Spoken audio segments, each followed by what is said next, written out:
So here we are in the rural farm area of Chesterfield County, which, believe it or not, is only 5 minutes away from our car lot. This estate right here was several hundred acres at one time, and you'll see in the background where a neighborhood has actually grown up right in this man's side yard. But that's not uncommon. Development happens everywhere. So if you're fortunate to be in the country part of America, hopefully it stays that way, because this was the country at one point. But this video is about a pretty crazy barn find. So we want to kind of go over, one, how this took place, and two, how if you have a family member or somebody in the future that needs something like this done, you can put a little faith in what we do and how we do it. So around here, we're going to drop some pictures in, was a grove of cars. There's actually a carport that's now gone. Had 3 or 4 cars here. There's a lean-to off of a garage that had cars. And that building right there had 2 of the craziest cars that probably pulled out of the collection, as you'll see in the pictures. There was one Mustang, I think it was an 84 model, GT350 4-cylinder turbo, convertible, that the man drove home, drove to that building, still had the 30-day tags on it, still had the paperwork from the dealership in 1984, and I think it had 100 miles or something, maybe 200. Of course, when we pulled it out, the tires were flat, battery was dead, but we did get it spun over. It was not locked up. We didn't go any further with that car because as soon as we even put a post up about it, somebody purchased it. But that was a cool find, and that car turned out to be one of 105 ever built. Also out of this collection came 3 GT500s that were 07s, and they all had very low miles. One that literally just left today, which prompted this video, had 400 and some miles on it. Convertible GT500 with all options, stripe package. You see in the background there, a lot of the farmland. This was a beautiful estate. Same deal through the way there. You'll see another neighborhood that popped up. And then actually a school over to the background. Pretty much almost took this man's piece of land from him. So, you know, just the unfortunate times of a cool farm and a farmer, which actually had a lot of other businesses. So he was well-to-do. That's how he had all these cars. And we'll keep on dropping pictures in, but some of the things like parked right here, and I remember like it was yesterday because it was so cool. There was a 3 Deuce, I think it was a 409 Galaxy 500. Right beside it over here was a Boss Mustang 70, 71. Across the street in another garage was a classic Bronco, a blue Mustang. There was 2 blue Mustangs. One was a convertible. We should have photos of that too.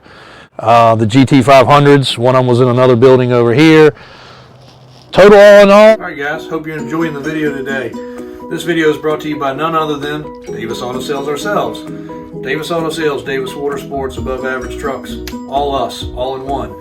If you haven't noticed, or we probably haven't mentioned it, we do have apparel available for sale. You see them typically wearing it. No, I'm not always wearing the same green hoodie or the same gray shirt. I do take a bath, I do wash my clothes. But they fit so well. I do love my green hoodie. The gray shirts are fitted very nicely. But we have a lot of different sizes, styles, and colors. And we see most YouTubers are sellouts and have sponsors, and that's how they make money, and that's cool. We don't, unfortunately. Maybe one day we will. But for now, if you want some of our apparel that you see us wearing and our guys wearing, we have it. We also do have our Yeti style cups with different designs. Some that are more like tow truck designs. This one's got some cool trucks and square bodies. Lots of different colors of koozies, styles and designs. And occasionally we have some hats. I don't think we've got those on there currently, but springtime we'll have more of these for Davis Motorsports and our other affiliated companies. But this is our apparel room, 100 steps up in the air, so I'm a little out of breath. But today's video, I hope you enjoy, and it's brought to you by us at Davis Auto Sales. There was 50 vehicles in this collection from this man.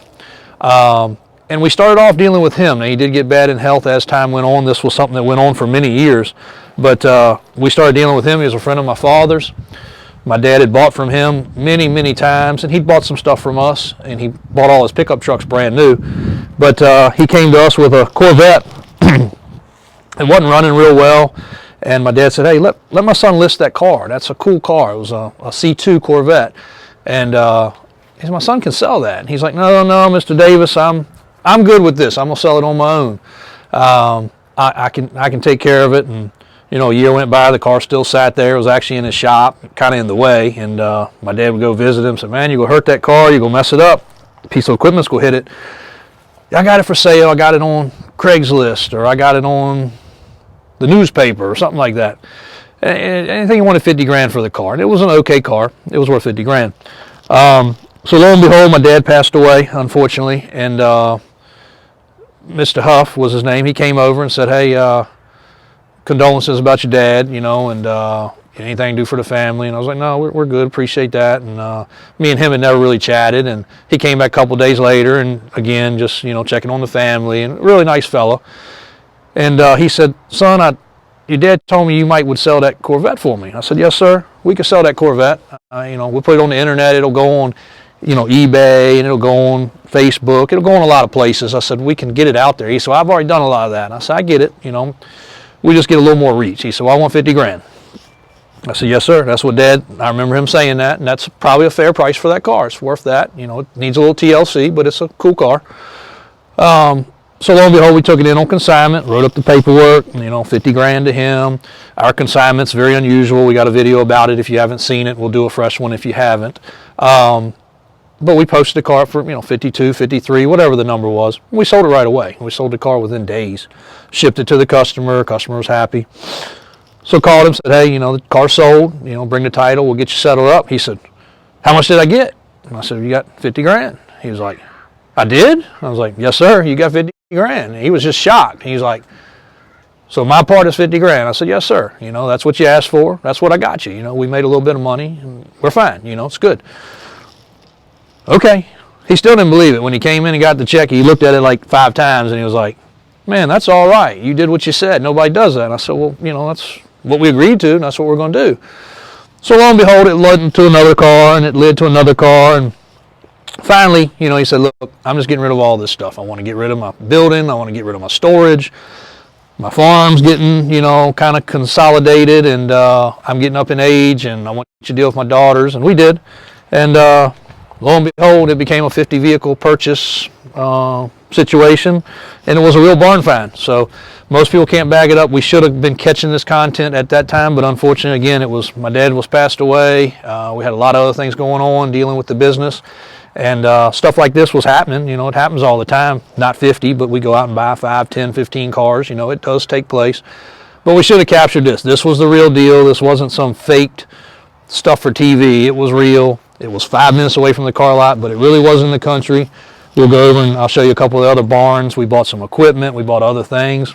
We paid the people very fair money. They were tickled to death. They didn't have to hassle with it. We towed them in on rollbacks, flatbeds, tilt trailers. We were out here putting batteries in, pumping up tires. You know, it was a mess. And actually, a couple of them, we had to almost cut down some small trees to get pulled out so we didn't damage the cars. One of the buildings, the door didn't even open anymore. We had to fix the big barn door on it. But kind of craziness, but a real, true, legit barn find. And again, I keep saying not fake because, you know, we all know these TV shows these days. These guys are not going and finding those real cars. You know, most of that stuff is scripted and faked. We know it for sure, whether you believe it or not, because we've dealt with a lot of the production companies, so we know. But this is where it took place. This is where these cars that you're going to see, and if you follow us, you probably saw videos posted. If you go back far enough on our YouTube channel, you'll see a lot of them where we did the YouTube videos saying it came from a barn find. Well, finally getting a chance to bring you the barn. This was it. This was the garage. There was really only a couple new cars, those GT500s, and then there was a 2011, 12, 13 BMW, which was a pretty cool car. Very weird that he purchased that car. Same way, it had next to no miles. I sold it to a guy in California. He still texts with me. He loves it. It was a convertible sports series car, yeah, he paid like $120,000 for that car. Crazy, you know, for this man that had old stuff, but he was no stranger to go buying a new car, writing a check, and having it. So this is it. This is where it took place. And again, hope you enjoy some of the pictures and videos, and scroll back in our YouTube for sure, because you will find some of these cars.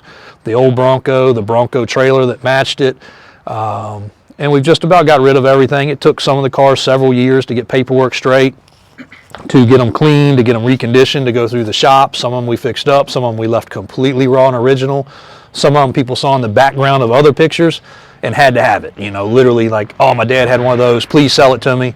There was an OBS Ford 7.3 with 10,000 miles or something. Some really cool stuff. So we just wanted to reflect on that, and had a few minutes today to do it. I hope you guys enjoy this video, and AJ's going to edit it and make sure that all these little clips get put in there. And a beautiful piece of the country that's very rare to see in Chesterfield County these days, just outside of Richmond, Virginia. If you've never been here, come check us out. Davis Drives on YouTube. Thanks for watching today.